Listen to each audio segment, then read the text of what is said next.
Golden times में आपका खैर मकदम है। मैं सैयद अरमान। आज के दौर में जब समाज कई तरह की चुनौतियों से गुजर रहा है, चाहे वह शिक्षा की कमी हो, आपसी नफरत हो या कमज़ोर तबकों के हुकूक, ऐसे में कुछ लोग खामोशी से लेकिन मजबूती के साथ समाज को बेहतर बनाने में लगे हुए हैं।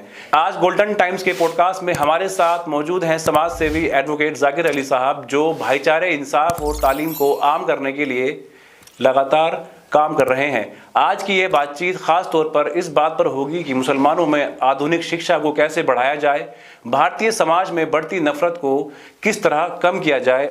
आइए इस अहम और ज़रूरी बातचीत की शुरुआत करते हैं। एडवोकेट जाकिर साहब, आपका हमारे पॉडकास्ट में खैर मकदम है। अस्सलाम वालेकुम। वालेकुम अस्सलाम। ये दीन की तालीम और आधुनिक शिक्षा कितनी ज़रूरी है? देखो, दीन और दुनिया को साथ लेके चलना पड़ेगा। बेशक दीन और दुनिया, दीन हमारे लिए बहुत ज़रूरी है, अहम है, उसके साथ साथ दुनिया भी अहम है। जब तक दुनिया की शिक्षा हम हासिल नहीं करेंगे तो जो चीज़ें हैं, हम अपने बच्चों को डॉक्टर, इंजीनियर, वकील जब तक नहीं बनाएंगे तो हम पीछे रह जाएंगे। और हमारा सबसे बड़ा पिछड़ने का कारण शिक्षा की कमी ही यहाँ पे नज़र आती है। जैसे कि मैं देख पा रहा हूँ, मैंने ये देखा है, मैं अपनी बात बता रहा हूँ कि क्या हो गया कि मुसलमानों के अंदर चीज़ें बढ़ गई हैं। जैसे जो पढ़ा लिखा मुसलमान है वो, और जो तबका नहीं है पढ़ा लिखा, वो दोनों आपस में बिल्कुल अलग हैं। अगर देखें कमी, मेरा मानना ये कमी बहुत ज़्यादा गैप है, ये उसको कैसे पूरा कर सकते हैं हम? असल में गैप का एक असल वजह ये भी है कि जो ऊंचे तबके का मुसलमान है या जो पढ़ा लिखा है, उसने अपने आप को अपने तक ही सीमित रखा है। जो छोटे तबके का है वो वहीं पे रह के रह गया। इसमें जो ऊंचे तबके का मुसलमान है, जो पढ़ा लिखा मुसलमान है, उसका फ़र्ज़ ये था कि जो छोटे तबके के हैं उनकी शिक्षा की, उनकी चिकित्सा की या किसी भी तरह की उनकी ज़रूरतों को पूरा करके उनको अपने बराबर लाने का काम करना था, जो कि बहुत ज़्यादा धीरे धीरे गैप होता चला गया। जैसे आप माशाल्लाह से एडवोकेट भी हैं और आप समाज सेवी भी हैं, तो आपने क्या महसूस किया ऐसा, जितनी भी हमारी बात हो रही है किसी चीज़ को लेकर के, मुसलमान को लेकर के या किसी तालीम को लेकर के, तो आप समाज सेवी हैं, आपने क्या महसूस किया? जैसे आप जाते हैं, लोगों से मिलते हैं, आपको क्या लगता है, आपकी क्या राय है इन सब चीज़ों पर? अच्छा, लोगों को एक गलतफहमी ये है कि मुसलमान मदरसों तक ही सीमित हैं। जी, अगर हम गौर फिक्र करें, मैं काफ़ी अलग अलग स्टेट में गया हूँ और अलग अलग डिस्ट्रिक्ट में गया हूँ। जी जी।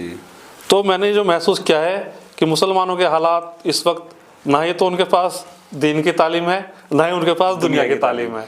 दोनों ही जगह पिछड़े हुए हैं। जी बिल्कुल। अगर दीन की तालीम होती तो उसके अंदर शऊर होता, अकल होती है ना, दूसरों के हक पहचानने की ताकत होती, तो सारी चीज़ उसके अंदर शऊर आता। लेकिन अगर गौर फिक्र देखा जाए तो दोनों की ही कमी नज़र आती है। लेकिन ऐसा है, अभी आपने मदरसों का जिक्र किया मेरे सामने। मदरसों का मतलब ये है, कहीं ना कहीं मदरसों में आप देख रहे सिलेबस जो है, वो जो सिलेबस है वो दुनियावी से अलग है, वो पूरा फोकस दीन को लेके किया हुआ है। अभी आपने ही बोला कि वो दीन से भी अलग है, दुनिया से भी अलग है, तो मैं जानना चाहता हूँ कैसे अलग है? जब मदरसे में मुसलमान का बच्चा पढ़ रहा है तो दीन तालीम ले रहा है। देखो, मदरसों को थोड़ा सा अब के वक्त में मॉडर्न करना पड़ेगा। आधुनिक शिक्षा, दीन की शिक्षा के साथ साथ आधुनिक शिक्षा को भी लाना पड़ेगा। मेरी काफ़ी बार मदरसे के उलमा से या और जो लोग हैं जो इन चीज़ों पे काम कर रहे हैं, बातचीत हुई है कि एक आलिम को बनाने के लिए उनको 7 साल का समय चाहिए। बिल्कुल बिल्कुल। अगर उस 7 साल को 12 साल में कन्वर्ट कर दें, क्लास 1 से लेके क्लास 12 तक, उसको 12 तक भी पढ़ाएं, और जो 7 साल का उनका एक कोर्स है उसको 12 साल में कन्वर्ट कर दें। जी। जब कोई भी बच्चा मदरसे से निकलेगा वो 12th पास होगा, वो हाफिज़ भी होगा, वो आलिम भी होगा, और वो 12th के पास उसके सामने बहुत सारे ऑप्शन हैं। जी बिल्कुल। वो इंजीनियरिंग भी कर सकता है, वो चार्टर्ड अकाउंटेंट भी बन सकता है, वो एडवोकेट भी बन सकता है, और वो चाहे तो मुफ्ती और काजी भी बन सकता है। बिल्कुल। तो जाकिर साहब, मैंने ये देखा है कि पहले के इस वक्त में जितने भी बड़े बड़े आप चाहे वो देख लीजिए, चाहे स्क्रिप्ट राइटर देख लो, चाहे पत्रकार देख लो, चाहे किसी भी उससे देख लो, यहाँ तक कि मुंशी प्रेमचंद्र भी मदरसे की तालीम लेके ही बने हैं आगे। और कहने का मतलब है कि पहले की जो तालीम थी मदरसे की, वो इतनी हाई लेवल की थी कि वो सब लोग मदरसे का पहले तालीम करने के बाद अपने दुनिया की तालीम करते थे। और इवन इनका मानना था कि मदरसे में अगर आपने पढ़ लिया तो वो आपके इनफ है। तो अब ऐसा क्या हो गया कि मदरसा बिल्कुल डाइवर्सिफाई हो चुका है अलग अपने आप के अंदर? वो थोड़ी सी इस पे तो हमें गौर तवज्जो देनी पड़ेगी और इनको मदरसों को आधुनिक शिक्षा के साथ जोड़ना पड़ेगा, तभी ये संभव है बिल्कुल कि जो मुसलमान हैं वो थोड़ी अपनी शिक्षा के स्तर को ऊंचा कर सकते हैं। जो गरीब मुसलमान के बच्चे हैं जो तालीम ले रहे हैं, उनको कैसे हम एडवांस टेक्नोलॉजी से या आधुनिक शिक्षा से जोड़ सकते हैं? देखो, ताकि मैं क्वेश्चन फिर से करता हूँ, ताकि उनके लिए जो आधुनिक शिक्षा लेनी आसान हो जाए। आप जानते हैं शिक्षा का स्तर इतना ज़्यादा मुश्किल हो चुका है कि आजकल बच्चों को अगर पढ़ाएंगे, आप भी जानते हैं, आपके बच्चे हैं, कल को आप स्कूल में डालते हैं तो उनकी क्या फ़ीस है। एडमिशन फ़ीस ही कम से कम 50 से 60,000 1-1 लाख तक जा रही है आज की डेट में। और महीने की अगर हम फीस करें तो वो बहुत ज़्यादा है, वो एक आम आदमी की पहुँच से बाहर हो जा रहा है। तो इस चीज़ को आप किस तरीके से देखते हैं आप? देखो, यहाँ पे भी अगर देखा जाए तो सबसे ज़्यादा कमी हमारी अपनी कमी है जी। आज के वक्त में मुसलमानों की आबादी जितनी है उसके हिसाब से इनके हमारे अपने स्कूल नहीं है। अगर अपने स्कूल होते तो वहाँ पे फीस भी कम होती, अच्छी पढ़ाई भी होती, भी वहाँ पे पढ़ सकता था। अब जब अपने स्कूल नहीं आ तो वहाँ अपनी आवाज़ भी नहीं उठा सकते, वहाँ पे तो जितनी फीस है उतनी देनी पड़ेगी और गरीब आदमी कैसे पढ़ाएगा। कुछ हैं हमारे सेंट्रल यूनिवर्सिटी में, जैसे आपका जामिया मिलिया इस्लामिया हो गया या अलीगढ़ मुस्लिम यूनिवर्सिटी हो गई, और छोटे मोटे गली मोहल्ले में आप जानते होंगे स्कूल हैं, मुस्लिम के स्कूल हैं। अब ये चीज़ देखी जा रही है कि जो स्कूल खोलते हैं उन्होंने बिजनेस बना रखा है, चाहे वो किसी भी कम्युनिटी के हो, चाहे वो कैसा भी हो। आजकल स्कूल खोलना मतलब ये लगा कि चलो आज बिजनेस है। इसको किस तरह से देखते हैं आप? असल में कोई भी शख्स जब स्कूल खोलता है उसका इन्वेस्टमेंट भी बहुत होता है। बिल्कुल होता है ना। उसको अगर आप देहरादून में देख लो, अगर कोई लैंड लेने चले जाए 1 बीघा भी, तो करोड़ की तो वो लैंड ही हो जाएगी। फिर उसकी बिल्डिंग है और फिर टीचर्स का एक्सपेंसेस है। देखो, एक खर्च भी होता है, लेकिन थोड़ी सी अगर मुनासिब फीस के साथ अगर पढ़ाया जाए क्योंकि तो सब कुछ भी पॉसिबल है। मैंने वही पूछा ना, जैसे कि आपने भी बताया कि अभी लैंड की परचेजिंग हो गई, फिर आपकी कंस्ट्रक्शन का जो कॉस्ट आ गया वो कहाँ से निकलेगा, वो आपकी बात जायज़ है। बट मेरा सवाल ये था कि गरीब बच्चों तक कैसे हम इसको, गरीब बच्चों का मैंने कभी बताया ना आपको, मदरसा जो है उसको मॉडर्न किया जाए। मुस्लिम आवाम उसमें अपना पैसा देती है।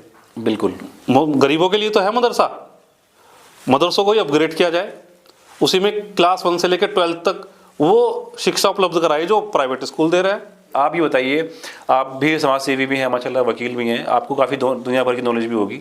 आपको पता होगा दुनिया में सबसे पहली यूनिवर्सिटी किसने बनाई थी?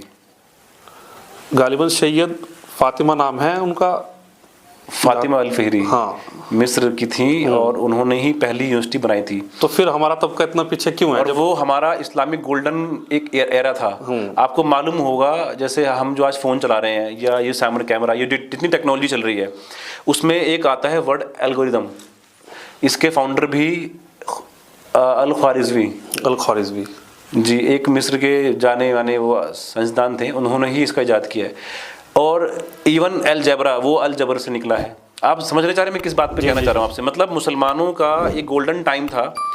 वो सब मदरसों में ही ये सारी चीजें सीखते थे और मदरसे में सीखते थे। हाँ। अब मेरा सवाल आपसे फिर से वही है कि अब ऐसा क्या हो गया कि वो चीज़ें छूटती चली गई और बिल्कुल आप इस्लामिक की तरफ चले गए और आपने टेक्नोलॉजी और आपने एजुकेशन को पीछे करके आप सिर्फ एक तरफ पे चले गए, आपने आगे ध्यान नहीं दिया। असल में देखो, अगर गौर फिक्र की जाए, थोड़ा सा अगर देखा जाए, सिर्फ मदरसों का ही काम नहीं है, हमारा भी काम है।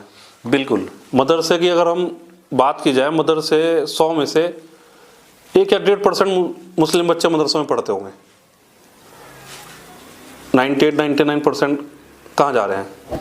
वो जा रहे हैं, वो जो पब्लिक और कॉन्वेंट स्कूल हैं वहाँ जा रहे हैं। और जो गरीबों के बच्चे मदरसों में पढ़ रहे होंगे वो 5% होंगे।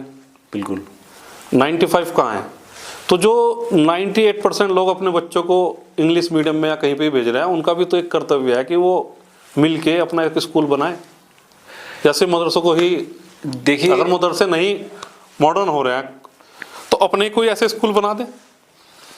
वो आपकी बात सही है, लेकिन अब कुछ चीज़ें ऐसी हैं कि अब गवर्नमेंट के नॉर्म्स और टर्म्स कंडीशन इतनी उन्होंने हाई रखी हुई है कि आपको उस पर फुलफिल करना पड़ेगा, नहीं तो फिर वो आप एफिलिएशन नहीं ले सकते। नहीं, हम तो देख रहे हैं देहरादून में लोग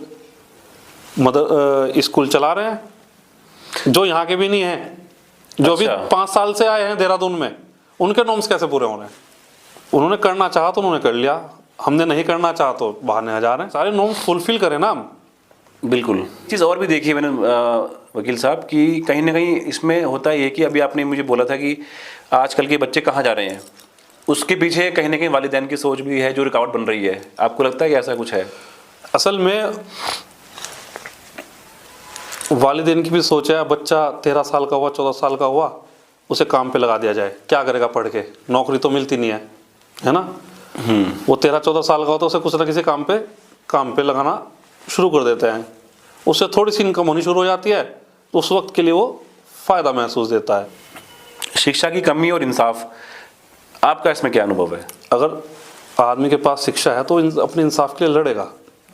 संविधान ने हमें कोर्ट कचहरी और हाई कोर्ट सुप्रीम कोर्ट इसीलिए तो है, इंसाफ के लिए है। समाज में बढ़ती नफरत की वजह क्या है? एक तो सबसे बड़ी नफरत की वजह है गलत जानकारी। कोई कुछ भी फेसबुक पे, सोशल मीडिया पे, इंस्टाग्राम पे कुछ भी डाल देता है और हम झट से उसको यकीन कर लेते हैं। लेकिन कंट्रोल कैसे किया जाए उस चीज़ को? हम जो भी कोई हमें नज़र चीज़ आए उसका फैक्ट देखें क्या है, उसके फैक्ट के सोर्स इकट्ठे